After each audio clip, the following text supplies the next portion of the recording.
ओम ह्रीं नमो अरहन्ताणं। ओम ह्रीं नमो सिद्धाणं।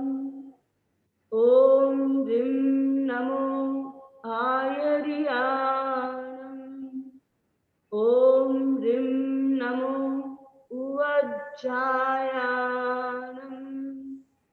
ओम ह्रीं नमो लोये सव्वसाहूनम्।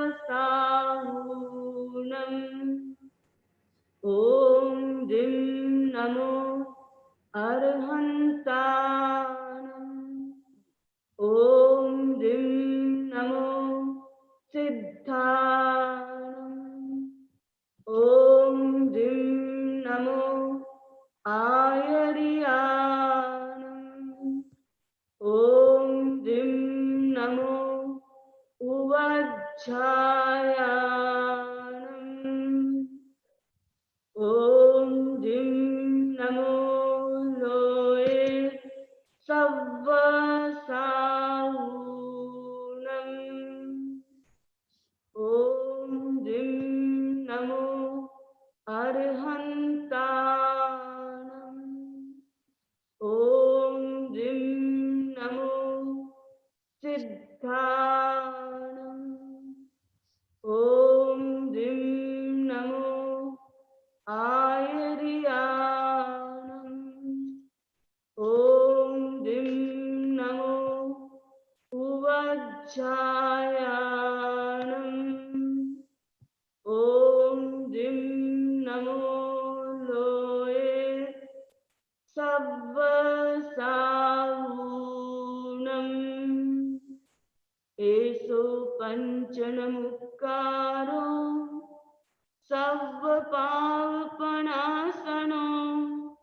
मङ्गलानं च सर्वेषां परमं हवै मङ्गलम्। परमं हवै मङ्गलम्। आराध्य को वंदन, सम्य वृंद को वंदामि नमंसामि। कभी कभी हम विनम्रता को कमजोरी से जोड़ लेते हैं और सोचने लगते हैं कि मैं ही क्यों झुकूं। और कभी कभी अगर सामने वाला झुक जाता है तो हम उसे कमजोर समझने लगते हैं।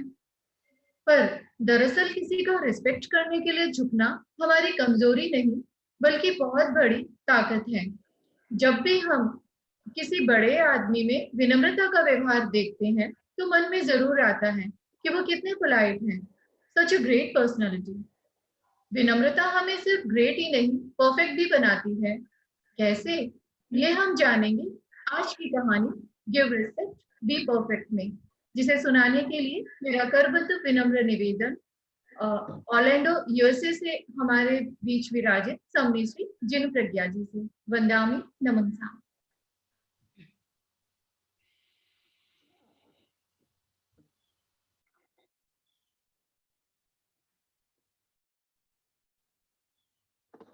वीतरा को प्रणाम, आराध्य को प्रणाम।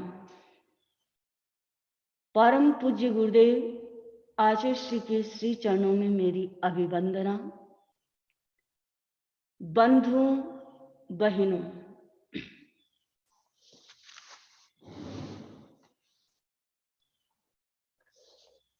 कहानी किसको प्रिय नहीं है। हर मानस को कहानी अच्छी लगती है। और बच्चों, मुझे भी अच्छी लगती है कहानी। मैं आपको एक कहानी सुनाऊंगी। मेरा टाइटल है give respect be perfect. Respect perfect कैसे बना देता है? आश्चर्य होता है ना? जरूर। पर हम देखेंगे कि रेस्पेक्ट, विनम्रता हमें हमारे गोल तक ले जाती है, हमारे अल्टीमेट गोल तक ले जाती हैं। और कैसे ले जाती हैं, उसी की कहानी चलिए मैं आपको लेके चलती हूँ उस जमाने में जब न प्लेन था, न ट्रेन थी, न कार थी, केवल साधन थे पैदल चलने का और ज्यादा से ज्यादा बैलगाड़ी का, घोड़ा गाड़ी का, और लोग उसी से पर यात्रा किया करते थे। उस समय एक बड़ा समृद्ध नगर कुसुमपुर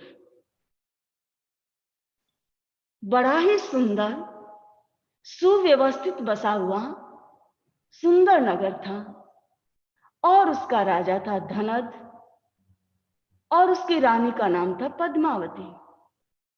राजा के एक पुत्र था जिसका नाम था युवराज भुवन तिलक, अतिशय विनयी एवं शील संपन्न। बंधु, जो विनम्र होता है, जो आचार संपन्न होता है, वो हर व्यक्ति को अच्छा लगता है और हर व्यक्ति उसका बन जाता है। भुवन तिलक भी पूरे राज्य में ऐसा ही था। सब लोग उसको बहुत प्यार करते थे। युवराज भी था, राजकुमार, और दूसरी तरफ इतना विनम्र, अपने हर मंत्री, सामंत, अपने दोस्तों के साथ भी बड़ा विनम्रता से व्यवहार करता था। इतना विनम्र था कि सब लोगों की आंखों का तारा बन गया था। और यहां तक जब वो विद्यालय में पढ़ने के लिए गया तो गुरु के प्रति इतना विनम्र था कि गुरु के एक इशारे को समझता था, और कोई भी काम करता बड़ा परफेक्शन के साथ करता था। इतना तो सबके लिए बहुत प्रिय हो गया था, जनप्रिय था, और बहुत ही जल्दी सारी विद्याओं में निष्णात हो गया युवराज। और विद्याओं में निष्णात होने के बाद अब वो अपने पिता का राजकाज में भी काम में हाथ बटाने लगा। बहुत अच्छा चल रहा था। जब भी कभी कोई बात होती तो हमेशा कहता, रेस्पेक्ट योर पेरेंट्स। अपने माता पिता का रेस्पेक्ट करना चाहिए। क्यों करना चाहिए? Why should we respect? हम क्यों रेस्पेक्ट करें? जब उससे पूछते दूसरे लोग कि हम समर्थ हैं, हम कुछ कर सकते हैं, तो फिर हमें रेस्पेक्ट क्यों करना चाहिए? तब वो हमेशा कहता, फॉर्म ऑफ गॉड। हमारे पेरेंट्स जो है हमारे लिए भगवान है, भगवान। इससे बड़ा कोई भगवान नहीं होता है। जो बच्चे अपने माँ बाप को भगवान की तरह नहीं देखते हैं, वो कभी कभी बड़े धोखे में रह जाते हैं। इसलिए हमेशा रेस्पेक्ट करो अपने माता पिता का। वो कहता, भगवान की तरह माँ बाप की तो पूजा करनी चाहिए। दूसरी बात, ऑब्लिगेशन। ये तो हमारी ड्यूटी है, इट्स आवर ड्यूटी। ये हमारी ड्यूटी है कि हम अपने से बड़ों के प्रति रेस्पेक्ट रखें, उनका सम्मान करें, उनके प्रति विनम्र बनकर के रहें। और जानते हो आगे क्या कहता? Showing respect is being grateful. जो रेस्पेक्ट दिखाता है वो हमेशा दूसरों के प्रति कृतज्ञता ज्ञापित करते हैं।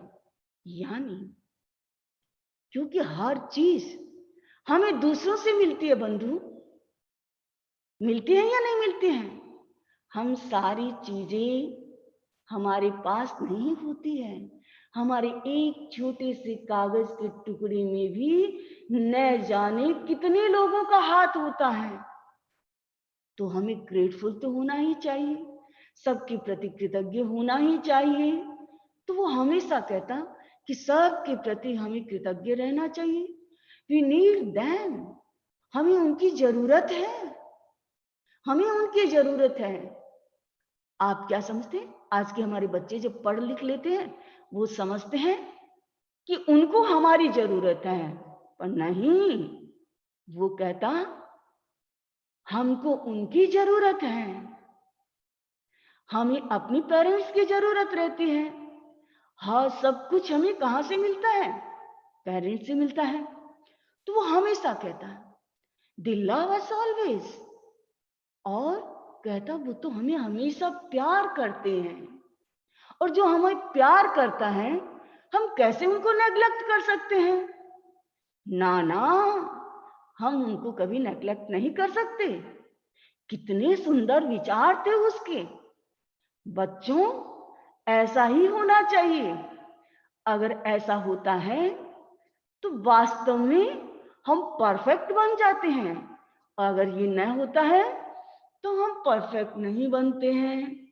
फिर हम मायूस होते हैं कि हमें तो सफलता मिली नहीं। पर हम अपनी भूल को नहीं देखते हैं, कहाँ हमने भूल कर दी।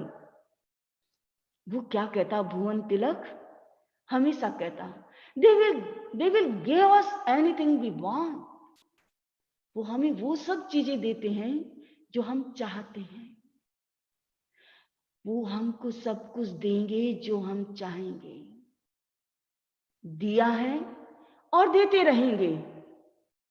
इसलिए हमेशा हमें बड़ों के प्रति विनम्र होना चाहिए। दे टोट अस द राइट वे। वे हमें सही रास्ता दिखाते हैं, सही रास्ते की शिक्षा देते हैं। हम तो कभी कभी अपने अहंकार के कारण, अपनी जवानी के जोश के कारण हम गलत रास्ते चले जाते हैं, लेकिन वो हमेशा हमें सही दिशा दिखाते हैं। Always there for us. और वे हमेशा हमारे साथ होते हैं, कहीं भी जाएं, किसी भी स्थिति में रहें। याद करो, जब बचपन में हमें किसने उठाया, अंगुली पकड़ कर के चलना किसने सिखाया, हमको ज्ञान किसने दिया, हमें इतना बड़ा किसने बनाया, हमारा पालन पोषण किसने किया? एवरीथिंग हमारे पेरेंट्स ने, हमारे एल्डर पीपल्स ने, हमारे बड़े लोगों ने हमारे लिए किया है। फिर हम कैसे भूल जाते हैं? ना ना, वो कहता दे रेज्ड अस अप। वो हमें हमेशा ऊपर उठता हुआ देखते हैं। वो हमेशा हमारे विकास की सोचते हैं। We are because of them. हम उनके बल पर ही आज खड़े हैं। उनकी छाया, वो ट्री बरगद की छाया है जिसके कारण हम आज इतने बल बन सके हैं। वो हमेशा लोगों के बीच में ऐसी बातों की चर्चा किया करता था और इतना विनम्र था कि लोग उसको उसकी वाह वाह करते नहीं थकते थे और चारों ओर उसके मंडराते हुए रहते थे। सबका प्रिय राजकुमार भुवन तिलक था। क्यों था? कारण एक ही था, वो विनम्र था। वो सबका रेस्पेक्ट करता था, और जब सबका रेस्पेक्ट करता, इसलिए वो सबका बन के रह गया, सबका बन गया, सब उसे प्यार करने लगे। पर आप जानते हैं, जो झुकता है वो महान होता है, जो अकड़ के रहता है वो ठूठ बन जाता है। उस पर एक पक्षी भी आकर के बैठना पसंद नहीं करता है। जानते हो, बम्बू को जानते हो? बम्बू के ट्री बड़े फ्लेक्सिबल होते हैं, बड़े लचीले होते हैं। सागर ने कितनी बार कहा नदी से, वेत्रवती से, तुम बम्बू को सब कुछ लाती हो, लेकिन बम्बू को क्यों नहीं लाती हो? उसने कहा मुझे माफ कर देना, मैं उसको नहीं ला सकती। क्यों? क्योंकि वो तो इतने झुक जाते हैं कि मैं उन्हें कुछ भी नहीं कर सकती। जो विनम्र होता है, व्यक्ति उसको ऊपर उठा देता है। आप जानते हैं, विनम्रता भुवन तिलक को इतना ऊंचा उठा दिया। वो सब के प्रति रेस्पेक्ट करता, और it is a scientific reason जो झुकता है। वो हमेशा सामने वाले व्यक्ति की पॉजिटिव एनर्जी को ग्रहण करता। कैसे? यू नो, हमारी जो fingers, tips of the fingers जो हैं और टोज ऑफ द फीट जो हैं, वहां से हमारी एनर्जी पास होती रहती है। जब हम अपने राइट हैंड से हमारी बड़ों का राइट पैर, फुट को जब हम छूते हैं तो ट्रांसफर होती है हमारी एनर्जी, हमें एनर्जी मिलती है। और ये सबसे महत्वपूर्ण कारण है व्यक्ति को ऊंचा उठाने का। इस एनर्जी का जो अनुभव कर लेता है, क्योंकि हमारे राइट पोर्शन में हमारी पॉजिटिव एनर्जी है और हमारे लेफ्ट साइड में हमारी नेगेटिव एनर्जी है, तो हम हमेशा क्या करते हैं कि हम अपने राइट हैंड से बड़ों के चरण को छूते हैं। पर आज तो लोग परंपरा भूल रहे हैं, देखा देखी करते हैं, कोई नी को छूता है, कोई हाथ पे हाथ लगाता है। ये हमारी कल्चर नहीं है। हमारी कल्चर है हम बड़ों के चरण को छुएं, उनकी एनर्जी को हम गेन करें, और वो हमेशा एनर्जी को गेन करता था। ऐसा भुवन तिलक जो सबकी आंखों का तारा, सबका प्यारा, अपना विकास कर रहा था और राजा का प्रिय बेटा था, राजकाज में भी हाथ बटाता। एक दिन की बात क्या होता है, रत्नस्थल के राजा अमरचंद का दूत राजसभा में प्रवेश करता है, और उस समय पूरी सभा जुड़ी हुई थी। धनद राजा अपने सिंहासन पर बैठी हुई थी। दूत ने प्रवेश किया, राजा ने दूत को देखा, खुश हुए, पर जानते नहीं थे कि कहां से आया है। दूत राजसभा में उपस्थित होता है और वह अपना परिचय देते हुए कहता है, मैं रत्नस्थलपुर के राजा अमरचंद का राजदूत हूं और मैं यहाँ एक विशेष उद्देश्य के साथ यहाँ पर आया हूं। राजा ने कहा, कहो किस उद्देश्य से यहाँ आना हुआ आपका? तब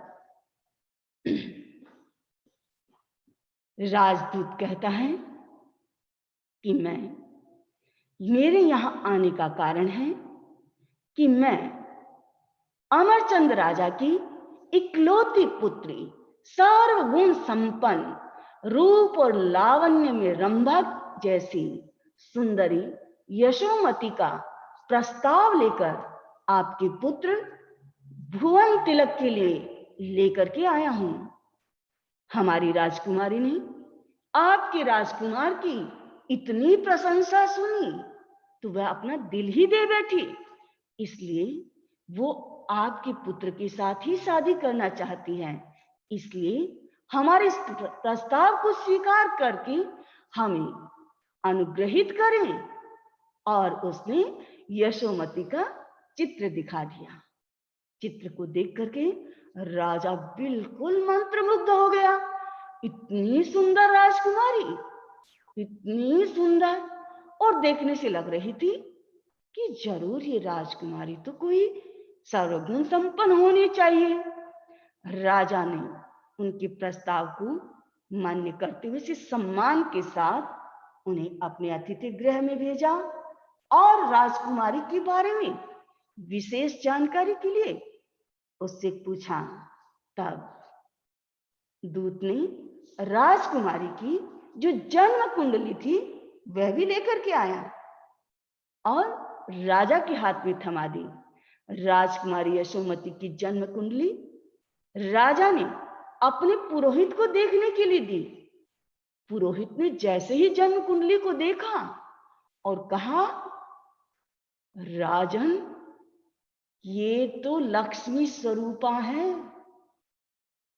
घर आई लक्ष्मी का कभी हमें अनादर नहीं करना राजन, हमें स्वीकार कर लेना चाहिए। ये हमारे घर की लक्ष्मी है, कुल का नाम रोशन करने वाली है। राजा कि दिमाग में बात सेट हो गई। और दूत ने एक बात और कही थी कि आपके मंत्री मति विलास सब कुछ जानते हैं, आप अपने महामंत्री से भी पूछ लीजिए।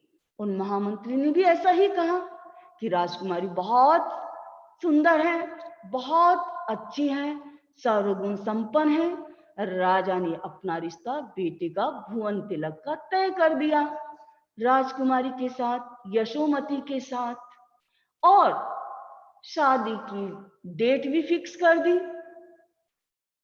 आप जानते हैं समय लगता था पहले, आज तो चट मंगनी पट्टा, बहुत जल्दी शादियां हो जाती हैं, लेकिन उस समय में टाइम लेते थे। और 1 महीने के बाद शादी का शुभ मुहूर्त फिक्स हो गया। दूत कुछ दिन रुका और दूत को बड़े सम्मान के साथ, बहुत सारे गिफ्ट्स के साथ दूत को राजा ने विदा किया। राजा ने कहा, याद रखना तैयारियां शुरू हो जानी चाहिए। और इधर सब तैयारियां शुरू हो गई। उधर वहां अमरचंद राजा के उस रत्नस्थल नगर को बड़ा सजाया गया, पूरी तैयारियां शुरू हो रही है। इधर भी तैयारियां शुरू हो गई। अब शुभ मुहूर्त बड़ा निकट था और उस निकट शुभ मुहूर्त में भुवन तिलक को दुल्हे का वेश पहनाया गया और उसको बारात बहुत सारे नगर के श्रेष्ठी, मंत्री, सामंत गए, लेकिन राजा और रानी नहीं गए। महामंत्री मति विलास के साथ बारात को उन्होंने रवाना कर दिया। बारात रवाना हो गई। अब पैदल जाना है, एक दिन में तो नहीं पहुंचती। अब वो धीरे धीरे चल रहे हैं और बच्चों कभी बीच में रुकते हैं, इतने सुंदर दृश्य आ रहे हैं, उन सबको देख के उनका आनंद लेते हुए रुक गए। वहां पर सिद्धपुर नगर आया, उसके बाहर, नगर के बाहर बहुत सुंदर वन था, वहां पर रुक गए। पर एक अनहोनी घटना घटित हो गई। बंधु, हमेशा सुख ही नहीं होता, सुख के साथ दुख भी होता है। हर सुख के पीछे दुख है और हर दुख के पीछे सुख है। बच्चों, ये हमेशा होता है।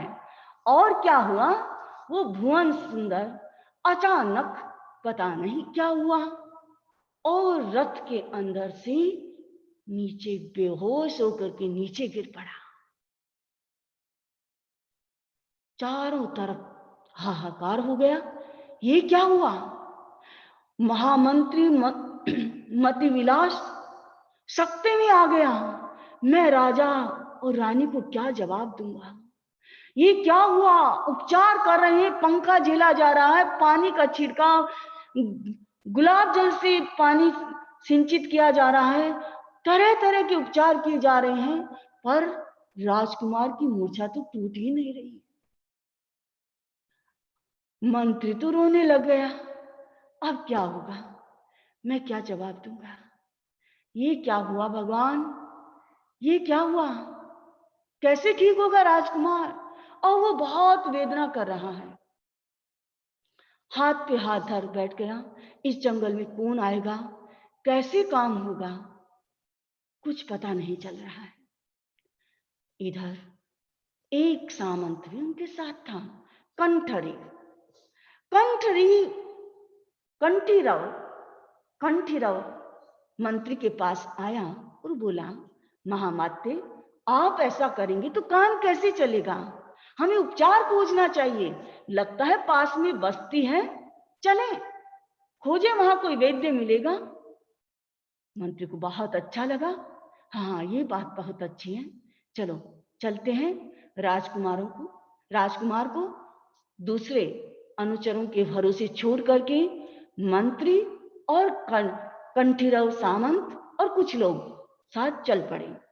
जब वो गांव की तरफ जा रहे थे कि रास्ते में देखा कि एक महामुनि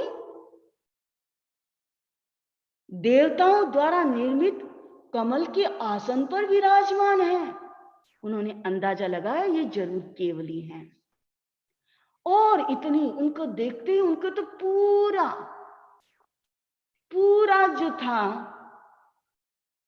सो वो समाप्त हो गया और उस सभा में जाकर के वो बैठ गए और धर्म देशना सुनने लगे।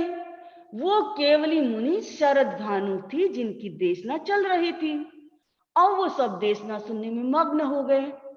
देशना जब संपन्न हुई तो मंत्री ने शरद भानु मुनि से पूछा कि महाराज, आप तो सर्वज्ञ हैं, त्रिकाल ज्ञानी हैं, मुझे बताइए हमारा जो राजकुमार भुवन तिलक जो बेहोश हो गया वो ठीक हो जाएगा ना? क्यों हुआ? मुझे इसका कारण बताइए। तब केवली मुनि शरद भानु ने कहा, सुनो, भुवन तिलक का पूर्व जन्म सुनो। और बंधु उन्होंने उसका पूर्व जन्म सुनाना शुरू किया। बच्चों ध्यान से सुनना, सब लोग बड़े भी ध्यान से सुनना। आपने अपने जीवन में ऐसा तो नहीं किया है? अगर किया है तो आज ही अपने नेचर को चेंज कर लेंगे। देखिए वो बताते हैं कि ये भुवन भानु जो था, जो भुवन तिलक जो था, वो क्या था? धात की खंड और भरत क्षेत्र वहां का, वहां पर एक नगर था। कौन सा? भवनाकर नामक का नगर था। उस नगर में एक साधु संघ आता है बंधु, और वो साधु संघ जब आता है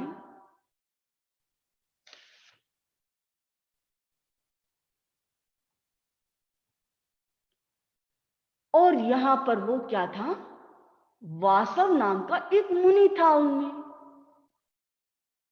मुनि आचार्य जी बहुत अच्छे थे, साधु बहुत अच्छे थे, बहुत अच्छी साधना करते थे, लेकिन ये वासव मुनि था कृतज्ञ था, अविनयी था, कोई विनय नहीं करता था, सबकी तेरी मेरी करता रहता, सबकी कमियों को खोजता रहता। आप तो कहीं ऐसा नहीं करते ना? किसी की कमियों को तो नहीं खोजते ना? अगर कमियों को खोजेंगे तो देखो भुवन तिलक को क्या हुआ था, इस वासव मुनि को। और वो हमेशा कमियों को खोजता रहता, कमियों को खोजता रहता, सबके साथ झगड़ा करता रहता, गुस्सा करता। आचार्य बड़े शांत मना थे, वो उसे बहुत समझाते, वासव हम मुनि हैं, हमें गुस्सा नहीं करना चाहिए, ये सब सम्यक्ति साधु हैं, संयमी हैं, इनकी हमें अवहेलना नहीं करनी चाहिए। जो अवहेलना करता है वो डूब जाता है, इसलिए अवहेलना मत करो, रेस्पेक्ट करो सबका। जो रेस्पेक्ट करता है वो तर जाता है, जो रेस्पेक्ट नहीं करता है वो डूब जाता है। बहुत समझाते, बड़े प्यार के साथ, बड़ी आत्मीयता के साथ समझाते, लेकिन इसकी कुमति थी, कभी भी बात को सही ढंग से नहीं लेता। वो सोचता मेरा तो सबके सामने इंसल्ट करता है, क्यों इंसल्ट करेंगे? गुरु कभी अपने शिष्य का इंसल्ट करेंगे? कभी नहीं करते। लेकिन अविनय को ऐसा ही लगता है और उसको ऐसा ही लगता कि गुरु मेरा, और उस दिन तो उसको बहुत गुस्सा आ गया।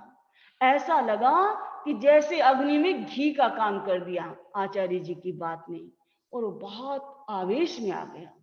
आवेश में आकर के अंट संट बकने लग गया और आर्त रौद्र ध्यान में आ गया और वह एक अकेला जाकर के बैठ गया। आपको गुस्सा आता है तब अकेले बैठते हो क्या? कभी नहीं बैठना चाहिए। गुस्सा करके कभी भी अकेला नहीं बैठना, कभी भी खाना नहीं छोड़ना चाहिए। देखो बच्चों, खाना छूटता है, कितने दिन भूखे रहोगे? आखिर खाना ही पड़ता है, तो फिर क्यों रोटी को छोड़ते हो? आखिर तो बोलना ही पड़ता है, क्यों बोलना छोड़ते हो? कभी नहीं रूठना चाहिए ऐसे। अच्छे नहीं लगी बात बता सकते हो, वो तो रूठ के बैठ गया। अब वो अपने आर्त ध्यान में सोच रहा है। और बंधु, उसने बच्चों ऐसा गलत निर्णय ले लिया। क्या निर्णय ले लिया? कि मैं इस पूरे संघ को ही समाप्त कर दूं। और उसने ऐसा निर्णय लेकर के उसको क्रियान्वित भी कर दी। क्या किया? उसने पानी के अंदर तालपुट विष मिला दिया, जिससे सारे के सारे सारा संघ है वो समाप्त हो जाए। और बंधु, उस पानी में तालपुट विष डाल करके वो वहां से दौड़ गया, जंगल में चला गया कि कहीं मेरा बुरा न लग जाए। वो सोचा मैं कहीं नहीं जाऊंगा, किसी के पास नहीं जाऊंगा, बस जंगल में अकेला रहूंगा। ये उसने सोच लिया, निर्णय कर लिया। अब वो चला गया।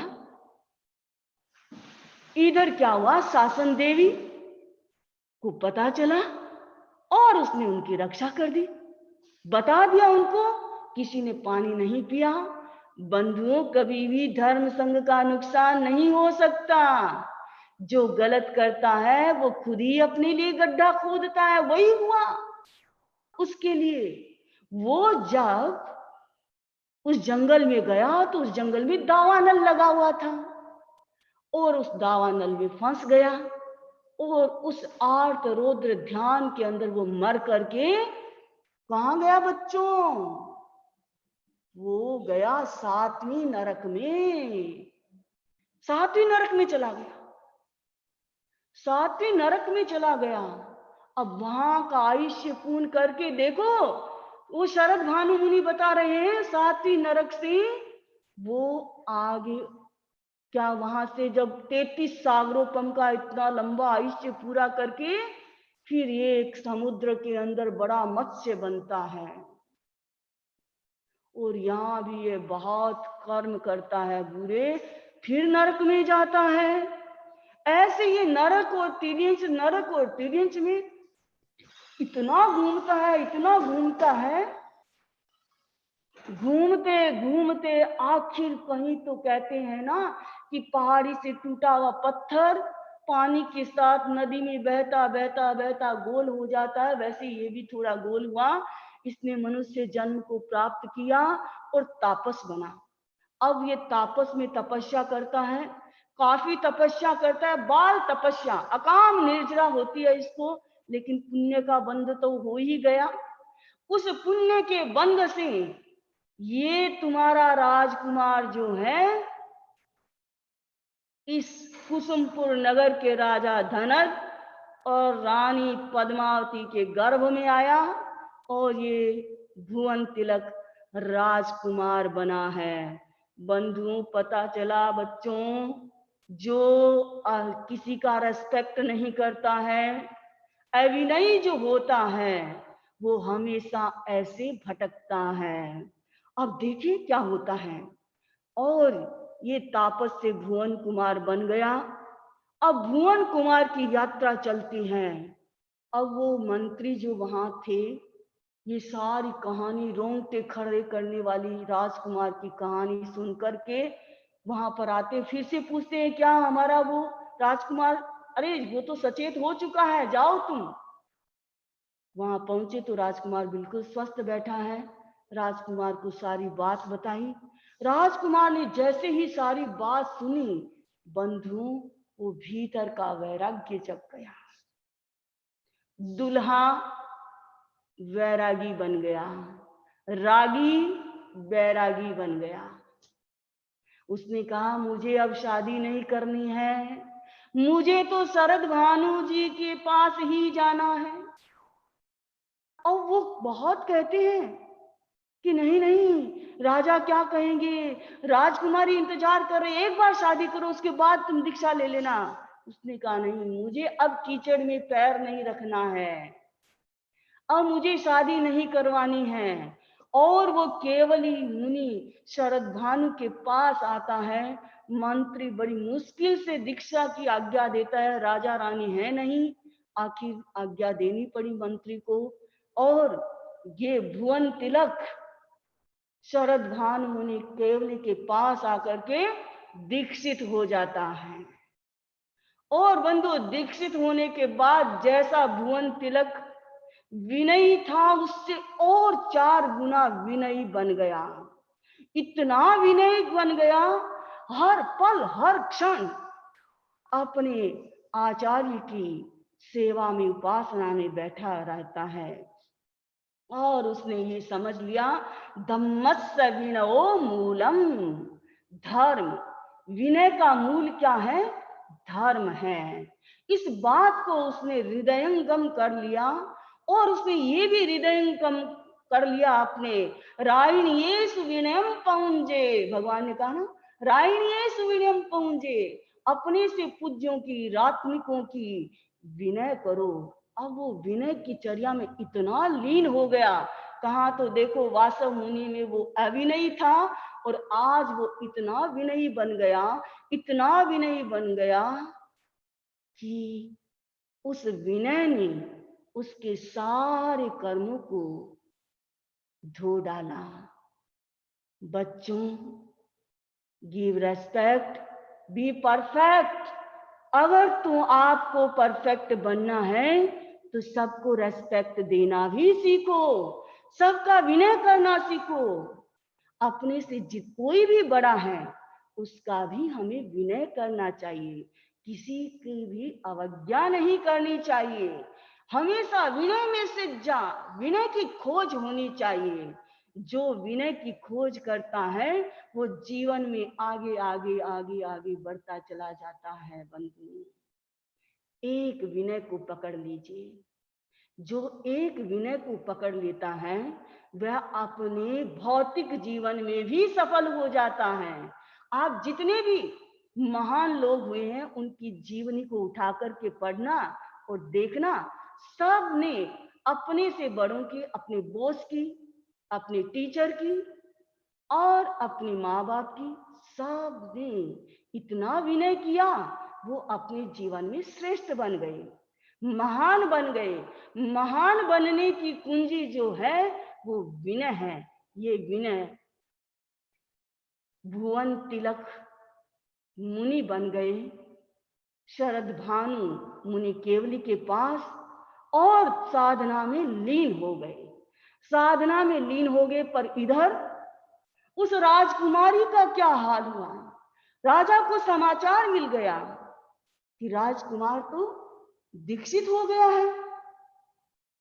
देखिए, जो दुल्हन की तरह ये रत्नस्थलपुर नगर सजा हुआ था, राजकुमारी यशोमती वेट कर रही थी, गवाक्ष से झांक करके वेट कर रही थी कि आने वाले हैं भुवन तिलक।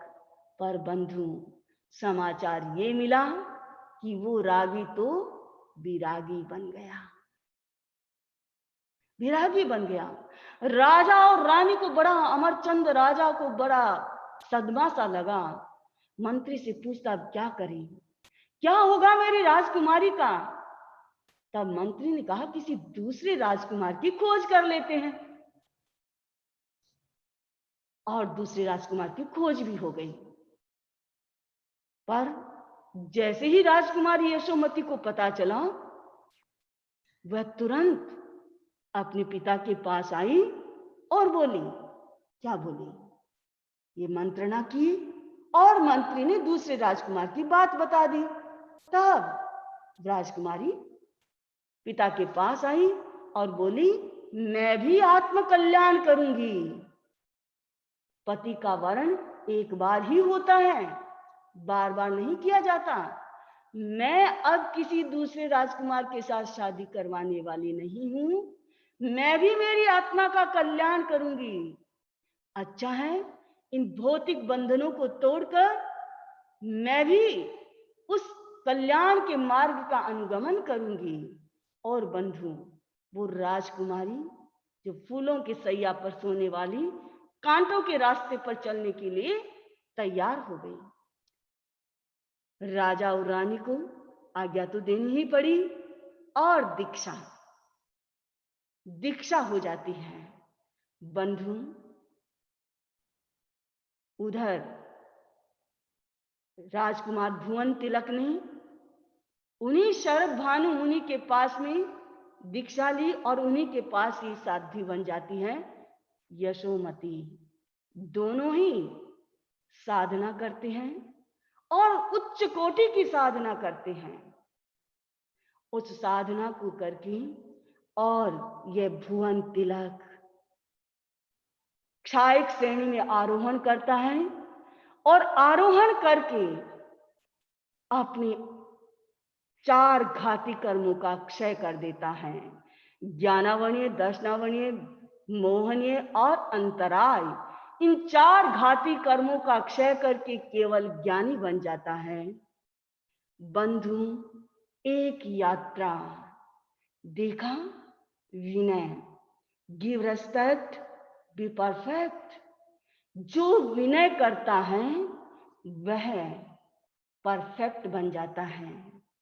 सारी कलाएं उसके भीतर समाहित हो जाती हैं। इसलिए कहा गया, विनयो वि तवो तवो वि धम्मो तम्मा विनयो पौंजियब्बो। विनय तप है, तप धर्म है, इसलिए विनय करो, सबका विनय करो और विनय ही मोक्ष का मार्ग है, साधन है। जो विनय होता है वह अपने अहंकार को चूर कर देता है। जो अपने अहंकार से ऊपर उठ जाता है वह अपने आप में प्रतिष्ठित हो जाता है, स्वयं में प्रतिष्ठित हो जाता है। और जो स्वयं में प्रतिष्ठित हो जाता है वह अपने लक्ष्य को प्राप्त कर लेता है। तो बंधुओं, बच्चों, समझ में आ गई बात? Give respect, be perfect.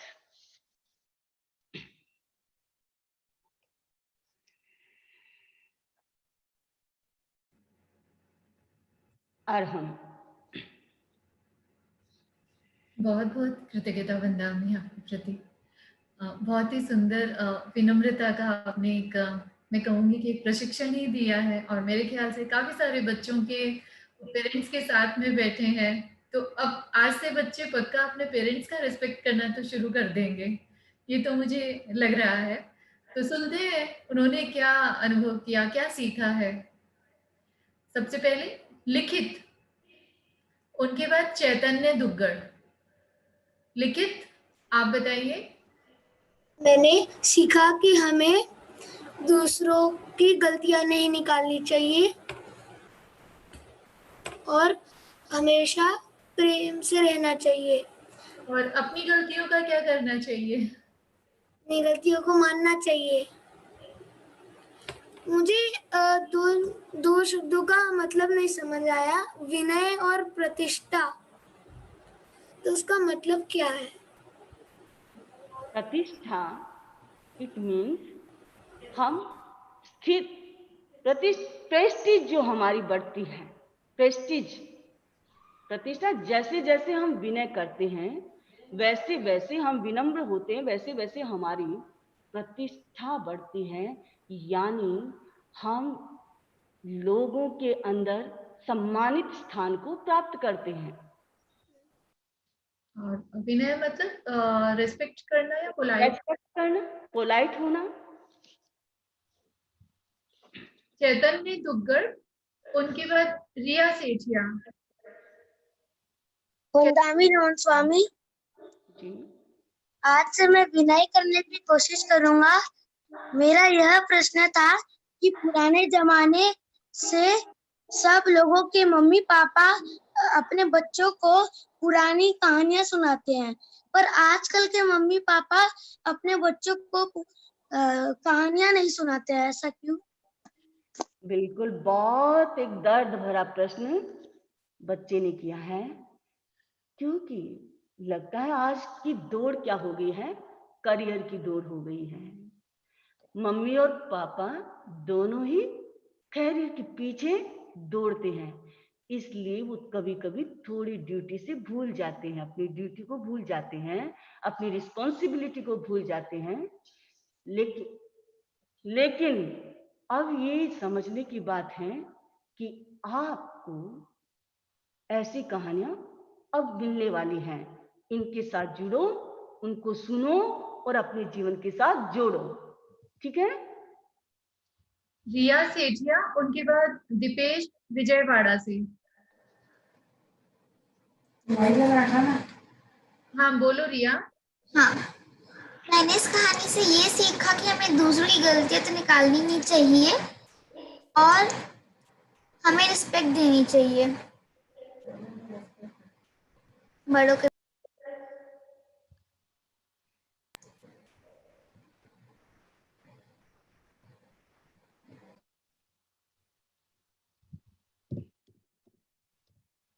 Dipesh Vijayawada से।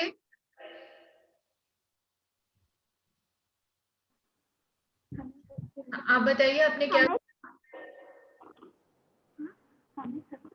हमें सबकी रेस्पेक्ट करनी चाहिए।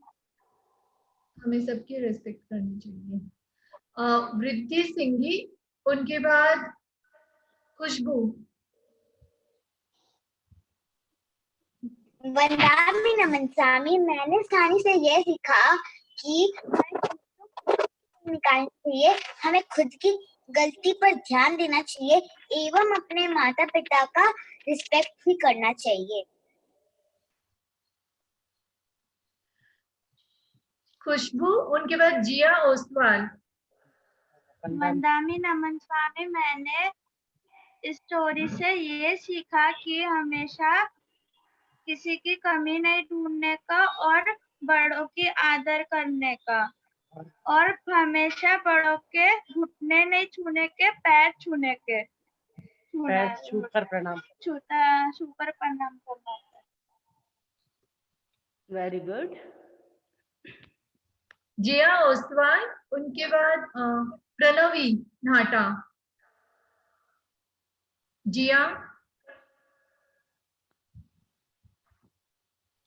जिया ओसवाल, आप अगर सुन रहे हो तो खुद को अनम्यूट करो और अपनी बात कहो। नहीं शायद। प्रणवी नाटा, उनके बाद वंश एंड हर्षिता। वंदामी, मैं दिल्ली से प्रणवी नाटा बोल रही हूँ। मुझे इस कहानी बहुत अच्छी लगी। मुझे ये सीख मिलती है कि हमें अपने बड़ों की रिस्पेक्ट करनी चाहिए। जो भी वो बोलते हैं हमें राइट वे पे ले जाते हैं। जिया ओसवाल, अभी आप अगर सुन रहे हो तो बोलो, खुद को आपने अनम्यूट किया है। ये कोड नहीं है। उनके बाद वंश एंड हर्षिता, उनके बाद काव्या सेठिया। वंश,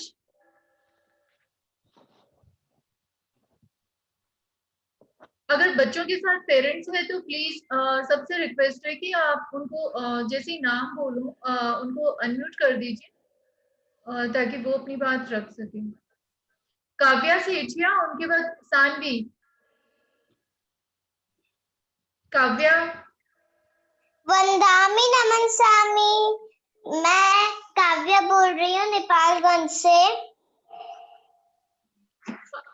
मैंने सीखा है कि हमें गुस्सा नहीं करना चाहिए वरना हमारा जो क्या बोलते डिसीजन होता है वो गलत हो जाता है और हमें पेरेंट्स की रिस्पेक्ट करनी चाहिए।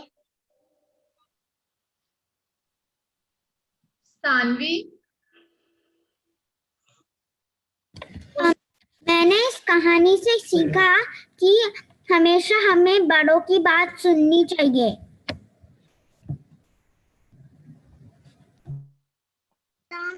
स्वामी, मैंने ये सीखा कि हमें अपने बड़ों का रिस्पेक्ट करना चाहिए और ना जो अपना मन करे वो नहीं सही है उसकी ओर ध्यान देना चाहिए। समझ में नहीं आया। गौरिका, उनके बाद ध्रुव। गौरिका।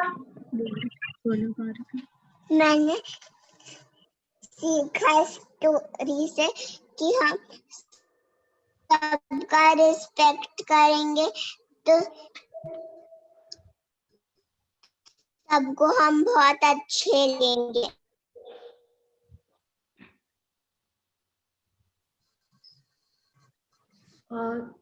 ध्रुव, उनके बाद निशिता सकलेचा।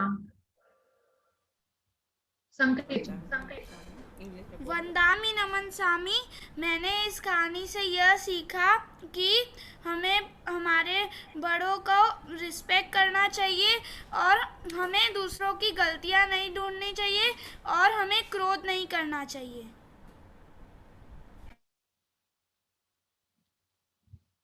निशिता संकलेचा, उनके बाद वंदामी नमन स्वामी। मैंने कहानी से ये सीखा कि हमें माता पिता की बात सुननी चाहिए। और बड़े भी हमारे साथ जुड़े हुए, वो भी अपने अनुभव शेयर कर सकते हैं, थोड़े बड़े बच्चे भी। और हमने और भी बहुत कुछ सीखा है, तो चाहूंगी नए अनुभव भी हमारे सामने आए। गुंजन दुग्गर, उनके बाद वरुण भुतोड़िया। वंदामी नमन स्वामी। जी। मैंने इस स्टोरी से ये सीखा कि हमें बड़ों का आदर करना चाहिए, उनका मान सम्मान करना चाहिए, ताकि हमारा सद्गुणों का विकास हो। और मैं भी आज से उनकी विनय करूंगा। और मेरा एक तो प्रश्न भी था पूछिए कि नरक में जाने से हम कैसे बच सकते हैं, यानी कि उसके उपाय क्या है नरक में जाने से? नरक में जाने से बचने का उपाय यही है कि हम क्रोध, मान, माया, लोभ, हमारे जो चार कसाय हैं, हम उनको कम कम करते जाएं, यानी मंद कर दें उनको। हम ज्यादा गुस्सा नहीं करें, हम अहंकार नहीं करें, हम किसी के साथ चीटिंग नहीं करें और हम लोभी नहीं बने, लोभ में आकर के किसी का नुकसान नहीं करें। तो अगर ये कसाय हमारे कम हो जाएंगे, क्योंकि देखा आपने वासव मुनि के रूप में वो कितना क्रोधी था, सबकी गलतियां ढूंढता था, इसीलिए तो उसको इतना आवेश आ गया सबका नुकसान करने। तो आवेश जब आता है तो आदमी को पता नहीं चलता है। इसलिए हमेशा परम पूज्य गुरुदेव अक्सर फरमाते हैं कि अपने क्रोध को कभी सफल नहीं होने देना चाहिए। यानी सफल नहीं होने देने का मतलब क्या है? अगर गुस्सा आ गया तो जबान नहीं खुलनी चाहिए, अपने हाथ और पैरों का एक्शन नहीं होना चाहिए, बिल्कुल स्थिर हो जाना चाहिए। तो उसको सफल नहीं करने का है। अगर ये संकल्प करेंगे तो आप नरक में कभी नहीं जाएंगे। वरुण भुतोड़िया, उनके बाद एकता। वंदामी नमन स्वामी। इस स्टोरी से मुझे ये समझ आया कि हमें बड़ों को आदर देना चाहिए और उनका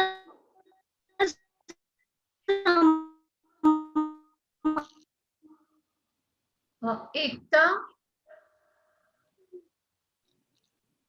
वंदामी नमन सामी। अगर एक पेरेंट हम लोग का बोल रहे हैं, आपकी आवाज बीच में कट रही। हाँ, एकता आप बोलिए। वंदामी नमन स्वामी, आपने ये कहानी बहुत अच्छी सरल भाषा में अच्छे से समझाई। इससे इस कहानी से ये शिक्षा मिली कि हमें गुस्सा नहीं करना चाहिए और रूठ के नहीं बैठना चाहिए।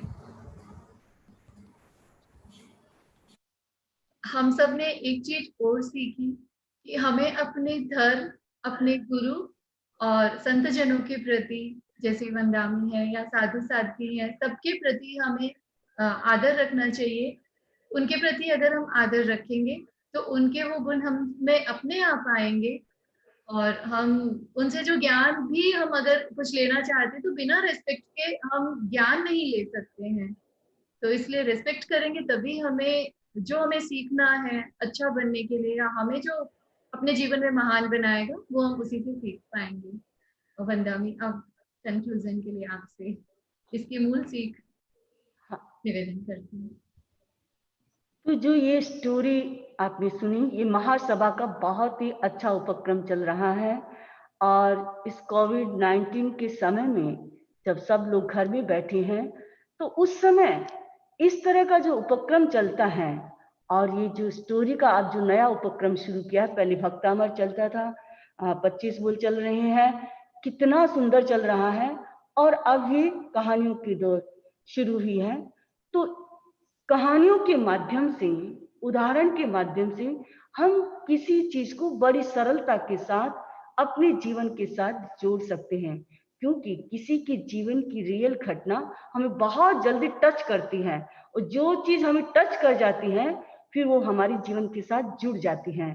तो ये कहानियां ऐसी हैं जो हमारे इतिहास की और रियल घटनाएं हैं जो हमारे जीवन को टच करने वाली हैं, और इससे हमारा जो भावी जो जीवन है और जो हमारा अल्टीमेट गोल जो है, जहां हमें पहुंचना है, वहां तक हम पहुंच सकते हैं। इसलिए आज का जो हमारा विषय था, गिव रेस्पेक्ट बी परफेक्ट, हमको सबको सम्मान देना है, और जो सम्मान देता है वही सम्मान को प्राप्त करता है। ये हमेशा याद रखो, जो सम्मान देता है वही सम्मान को प्राप्त करता है, और वही अपने जीवन में परफेक्ट बनता है, वो अपनी अल्टीमेट गोल तक पहुंच जाता है। तो इस मंगल भावना के साथ मंगल पाठ। उससे पहले एक सूचना, कल की का विषय है संत दर्शन और ऐश्वर्य प्राप्ति। ये हमें सुनाएंगे समनिश्री डॉक्टर प्रतिभा प्रज्ञा जी लंदन से। तो अब मेरा करबद्ध विनम्र निवेदन वंदामी से मंगल पाठ। चत्तारि मंगलम अर्हंता मंगलम सिद्धा मंगलम साहू मंगलम केवली पन्नत्तो धम्मो मंगलम। चत्तारि लोगुत्तमा अर्हंता लोगुत्तमा सिद्धा लोगुत्तमा साहू लोगुत्तमा केवली पन्नत्तो धम्मो लोगुत्तमो। चत्तारि शरणं पवज्जामि अर्हन्ते शरणं पवज्जामि सिद्धे शरणं पवज्जामि साहू शरणं पवज्जामि केवली पन्नत्तं धम्मं शरणं पवज्जामि। विघ्नहरण मंगलकरण स्वाम भिक्षुनो नाम गुण ओळख समरण किया सरे अचिंत्या काम। सरे अचिंत्या काम, सरे अचिंत्या काम। कृतज्ञोस्मि कृतज्ञोस्मि कृतज्ञोस्मि। हम सभी आपके आभारी हैं। वंदामी नमस्कार।